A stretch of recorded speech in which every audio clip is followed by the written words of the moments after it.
Here is a macroscopic view of our digestive tract, sometimes called the alimentary canal because it's one continuous tube, or we also call it the gut tube. So choose your pick. So first thing I want to point out is the big picture stuff.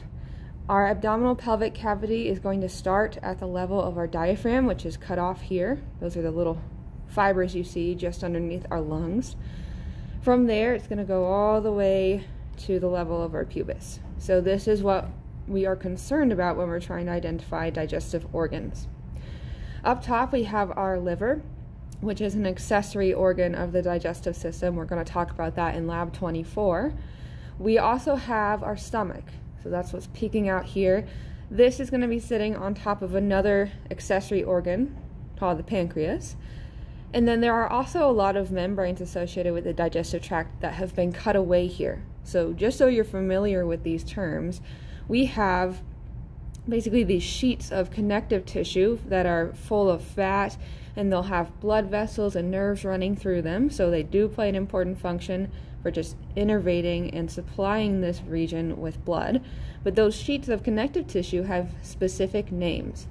So if we recall back to way back in Unit 1 when we talked about the peritoneum, that is going to be a double membrane that encloses this entire region. And we had a visceral peritoneum and a parietal peritoneum. That visceral part is what's lying against our organs, and that is what makes up those connective sheets. The first one is called our mesentery, and that's basically this apron of fatty connective tissue that covers our small and large intestines. We also have an omentum, which is associated with our stomach. So we'll have a greater omentum, again, kind of covering the lower part of our GI tract, and then we have a lesser or a smaller omentum associated with our stomach. So none of that is visible on our model. Just want to keep that in mind, that these things, these organs, are not just hanging out in the abdominal pelvic cavity. They're actually enclosed in membranes that help keep them separated from the surrounding systems.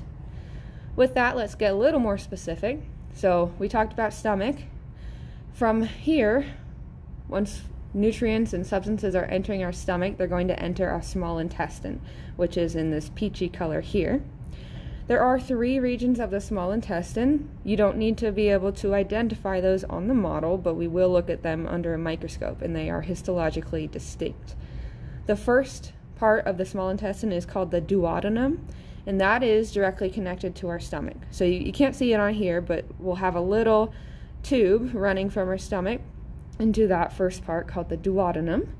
The middle portion, and most of what we see here, is going to be jejunum with a J, and then the terminal part of the small intestine is going to be down here. It's called the ileum, and that part is going to connect to our large intestine, sometimes called our colon.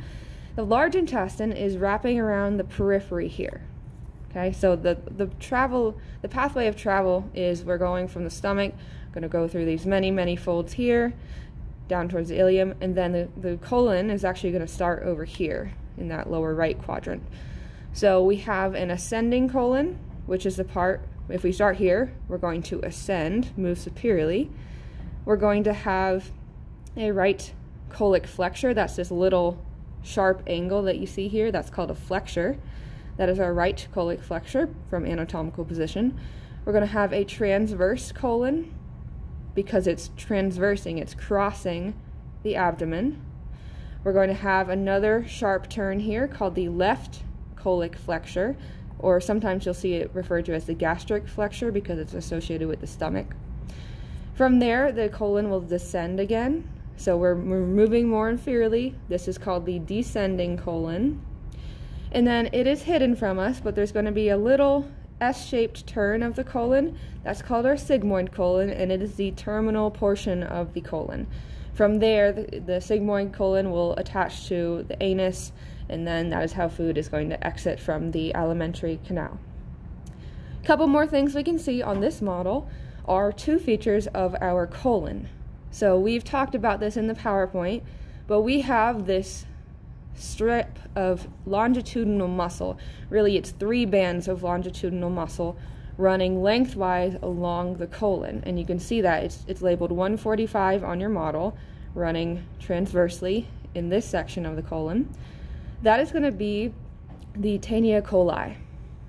So the way I remember that is coli is associated with colon. This is going to be that strip of muscle running along the colon.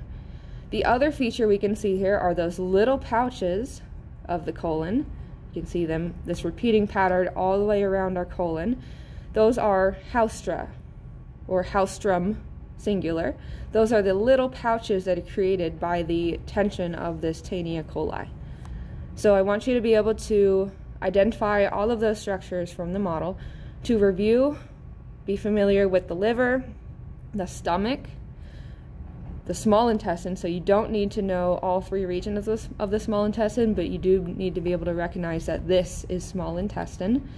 And then make sure you know your ascending colon, transverse colon, descending colon, those two features we just talked about, as well as these flexures, these sharp turns of the colon.